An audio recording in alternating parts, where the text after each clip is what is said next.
Hi, I'm Sarah. Today I'm going to read you the story of Brittany, which is titled like this: They said the trip to the country club was cancelled. I feel too bad, Mom complained. That evening, my sister posted photos from the party. Everyone was there except me.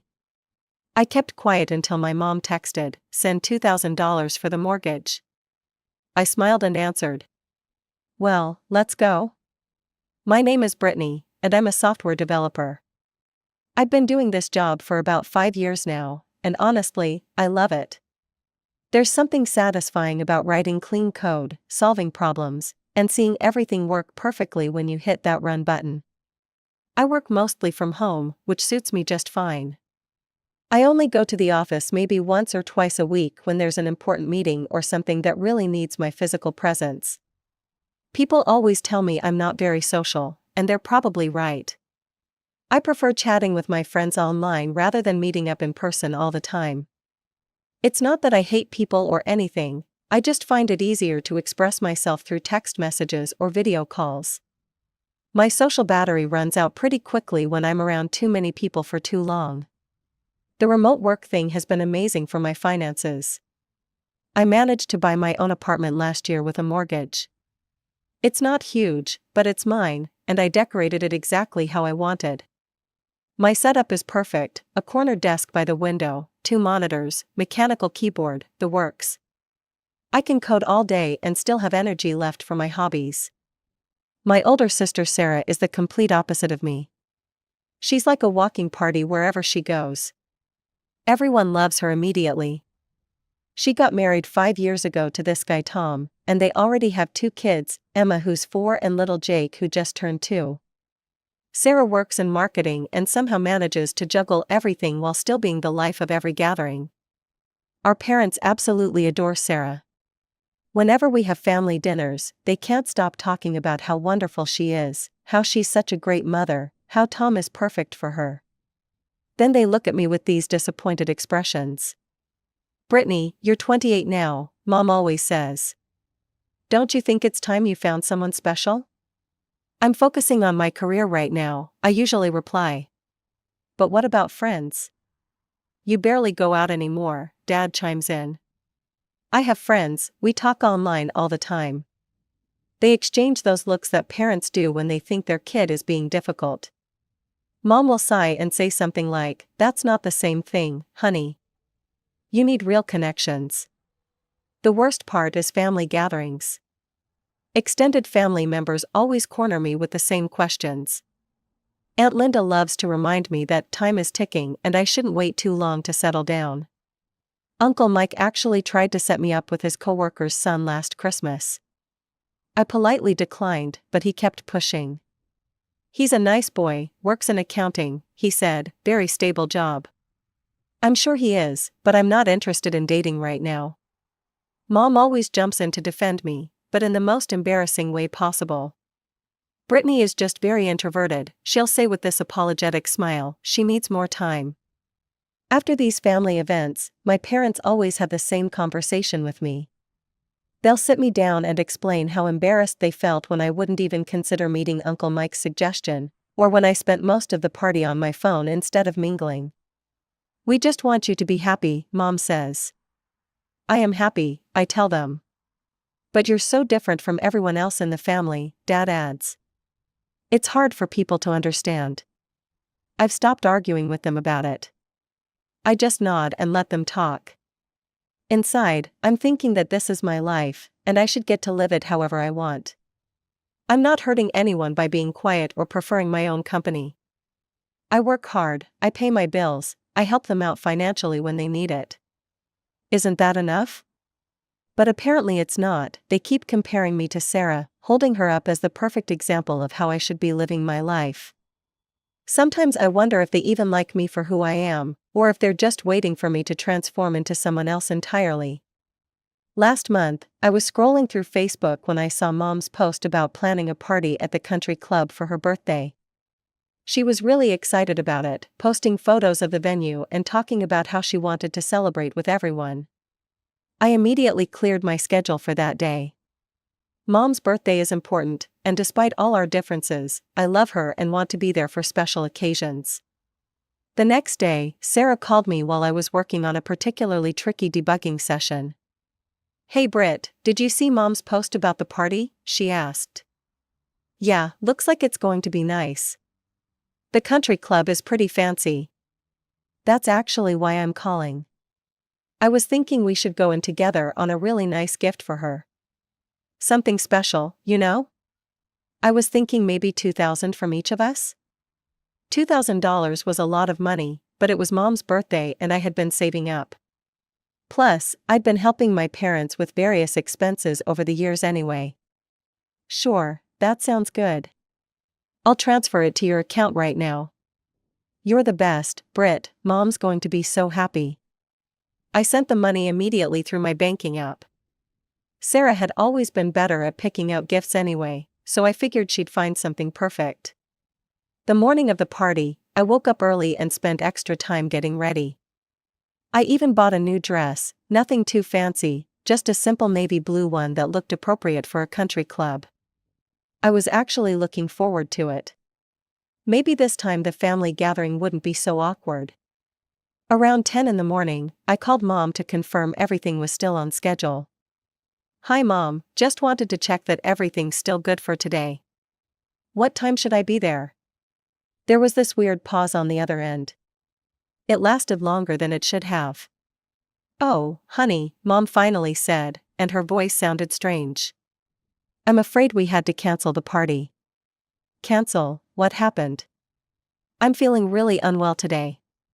Yesterday evening I got so stressed out with all the preparations, the bookings, calling the caterers, organizing everything. My blood pressure shot up and I actually had to call an ambulance. They said I need to rest." I felt my stomach drop. "Mom, are you okay? Do you need me to come over? I can be there in 20 minutes. No, don't worry about it. I'm sure you have other plans for today anyway. Your father is here with me, so I'm not alone.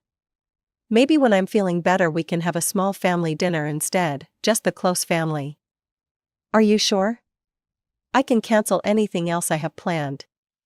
"Really, honey, don't trouble yourself. I'll call you when I'm feeling up for that family dinner, okay?" "Okay Mom, feel better, let me know if you need anything at all." After I hung up, I felt genuinely worried about her. High blood pressure and ambulances aren't things to joke about. But since my day was suddenly free, I called my friend Jessica and asked if she wanted to go shopping. We hit a few stores and then sat in this cute cafe downtown for a couple of hours, just talking about work and life. It was actually really nice, exactly the kind of low-key social interaction I enjoy. That evening, I was planning to curl up with a book I'd been wanting to read. But first, I decided to quickly check social media to see if there were any updates about Mom's health or if anyone had posted anything interesting. I'm not really active on Facebook or Instagram. I mostly just scroll through to see what people are up to. I'm connected to a few relatives, including my cousin Amy, who posts constantly about everything she does. Amy had shared some photos that caught my attention. They were pictures from what looked like a really nice party, expensive food, champagne, people in fancy clothes. But what made me stop scrolling was that I recognized some of the faces.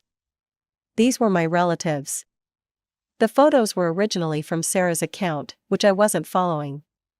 So I clicked over to Sarah's profile to see what this was about. What I saw made my blood run cold. There were dozens of photos from the country club. The same country club where Mom's birthday party was supposed to happen. Sarah had even tagged the location and written captions like "Celebrating Mom's special day at the country club" and "Such a wonderful birthday celebration for our amazing mother." I scrolled through every single photo. There was Mom, wearing a beautiful emerald green dress, laughing and holding a glass of champagne. There was Dad in his good suit, arm around Mom's shoulders. There were aunts, uncles, cousins, family friends, everyone we usually see at big family gatherings. The food looked incredible, there were flowers everywhere, and everyone was clearly having an amazing time. The only person missing from every single photo was me. I sat there staring at my phone screen, trying to process what I was seeing. Mom hadn't canceled the party. She had lied to me. They had all gone to the country club and celebrated without me, and from the looks of these photos, nobody even noticed I wasn't there. My hands were actually shaking as I scrolled through more photos. There was one of Mom cutting a huge, elaborate cake. Another one of her opening presents, including what looked like an expensive piece of jewelry that was probably the gift Sarah and I had bought together with my $2,000. They had deliberately excluded me from Mom's birthday party. They had lied to my face about it. And they had taken my money to help pay for a celebration I wasn't even invited to. I've never felt so betrayed in my entire life. My first instinct was to call Mom and Dad immediately and demand an explanation. I wanted to scream at them, ask them how they could lie to me like that, how they could take my money and then exclude me from the very event I helped pay for. But then something inside me just shut down. I realized I didn't actually want to hear their excuses. So I just made myself a cup of hot chocolate and went to bed early. What struck me over the next few days was the complete silence. My parents didn't write or call me at all after the party. Mom didn't even bother to pretend that she had recovered from her supposed illness and wanted to celebrate her birthday in a close family circle like she had promised. There was absolutely no communication from any of them. It was like they were perfectly fine with how things had played out. They got their fancy party, they got my money to help pay for it, and they didn't have to deal with their embarrassing daughter. Win-win for them, I guess. I threw it all out of my head and firmly decided that I was no longer interested in any of it. If they wanted to pretend I didn't exist, I could do the same thing to them. I focused on my work, caught up with some friends online, and actually felt pretty peaceful without all the family drama hanging over me. About 2 weeks passed like this. Then one evening, while I was working on a particularly complex piece of code, my phone buzzed with a text message from Mom. "Hi honey, hope you're doing well. Could you send us $2,000 for the mortgage payment this month? Dad and I are a bit short, thanks, love you." I read the message 3 times, each time feeling more incredulous than the last. The sheer audacity of it was breathtaking. They had lied to me, excluded me from a major family event, taken my money under false pretenses, and now they had the nerve to ask me for more money like nothing had happened. I stared at my phone screen, wondering how someone could be so shameless. My fingers were shaking slightly as I typed my response. "I'm not going to be a walking ATM for traitors and cheaters." I hit send, but I wasn't done. I went to Sarah's Facebook page, screenshot one of the photos from the country club party, the one where Mom was cutting her birthday cake with everyone gathered around her, all smiling and celebrating, and sent that to Mom as well. After I sent both messages, I turned off my phone completely, made myself another cup of hot chocolate, and went to bed. I felt this strange mix of anger and satisfaction. Finally, I had said exactly what I was thinking without trying to be diplomatic or nice about it. I woke up early the next morning because I had an important video conference with a client. When I turned my phone back on, I couldn't believe what I saw. There were dozens of missed calls from Mom, Dad, and Sarah. The voicemail box was full. There were countless text messages filling up my screen. I started reading through some of the texts. They were all variations of the same theme: "There's been a misunderstanding, you've got it all wrong, we need to talk and explain everything, please call us back immediately." The voice messages were even more frantic. Mom was crying in one of them, saying she didn't understand why I was being so cruel. Dad sounded angry, demanding that I call them back and stop acting like a child. Sarah left multiple messages trying to play peacemaker, saying we could work this all out if I would just listen to their side of the story. Instead of responding to any of them, I went through my phone and blocked all their numbers. Mom's number, Dad's number, Sarah's number, even Tom's number just in case. I blocked them on every platform I could think of: text messages, phone calls, social media, email. The silence that followed was beautiful. I went about my morning routine, had my client meeting, and dove into my work projects.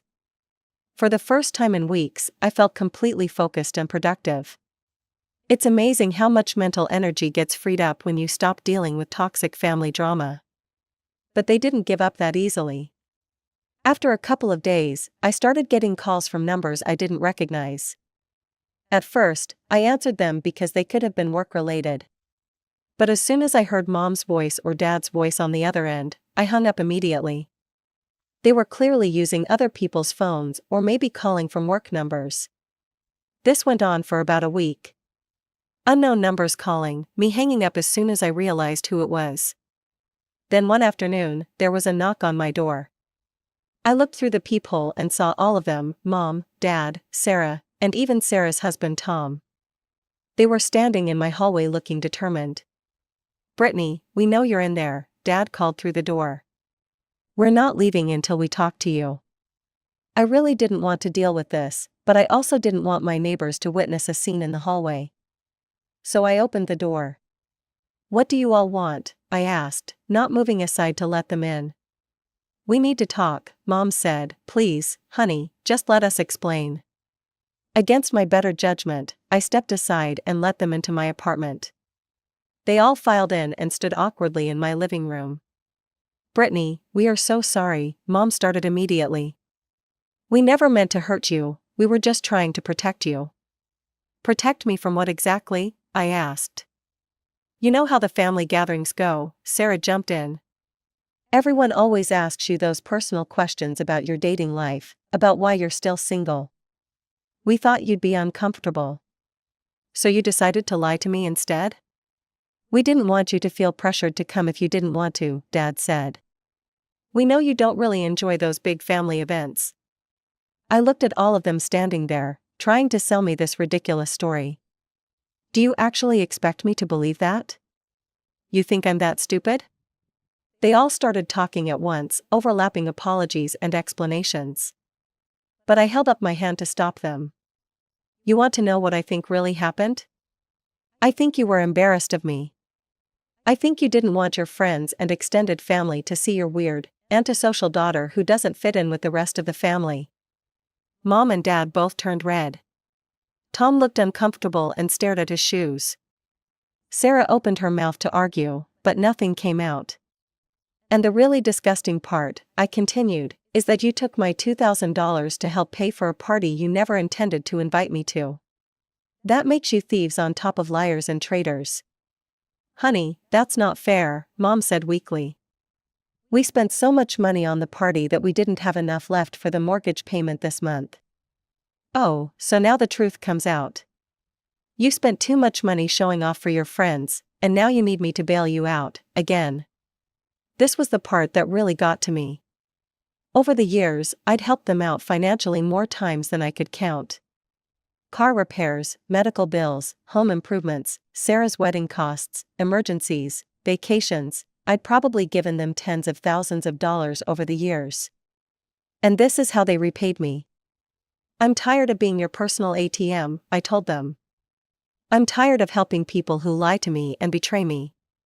If you need money for your mortgage, ask all those people who were at the party. Ask the people you're not ashamed to be seen with." They started making excuses again, but I was done listening. "I want all of you to leave my apartment right now. And I don't want to see any of you for a while." Tom actually looked relieved to be leaving. Sarah was crying, Mom and Dad were trying to argue, but I just kept repeating that they needed to leave until they finally did. After they left, I felt this weird mix of satisfaction and exhaustion. I was proud of myself for standing up to them, but I was also emotionally drained from the confrontation. I thought that would be the end of it, but I was wrong. Over the next few days, the calls and messages started up again from different numbers. Sometimes they were apologetic, sometimes they were angry. Dad actually sent me a text saying that because of all this stress, Mom's blood pressure was acting up again and it was my fault. That's when I knew they hadn't learned anything. They were still trying to manipulate me, still trying to make me feel guilty for their own bad behavior. Then the extended family started getting involved. Aunt Linda called to tell me I was overreacting and that family should forgive family. Uncle Mike sent me Facebook messages about how I needed to be the bigger person. Cousin Amy actually showed up at my apartment building one day, but I saw her from my window and didn't answer the door. The worst part was that they were all acting like I was the problem. Like I was being unreasonable for being upset about being lied to and excluded. According to them, I should just forgive and forget because that's what family does. I deleted all my social media accounts so they couldn't contact me there anymore. When my parents showed up at my door again, I didn't answer. When Sarah tried to corner me outside the grocery store, I walked away without saying a word. After 2 weeks of this harassment, I'd had enough. I called my friend Jennifer, who works in real estate, and asked her to start looking for a new apartment for me. I needed to get away from all of this. Jennifer found me the perfect apartment within a month. It was in a different part of town, about 20 minutes from my old place, but still close enough to the office for those rare times I needed to go in. The building had better security too, which I appreciated given everything that had been happening. I planned my move carefully.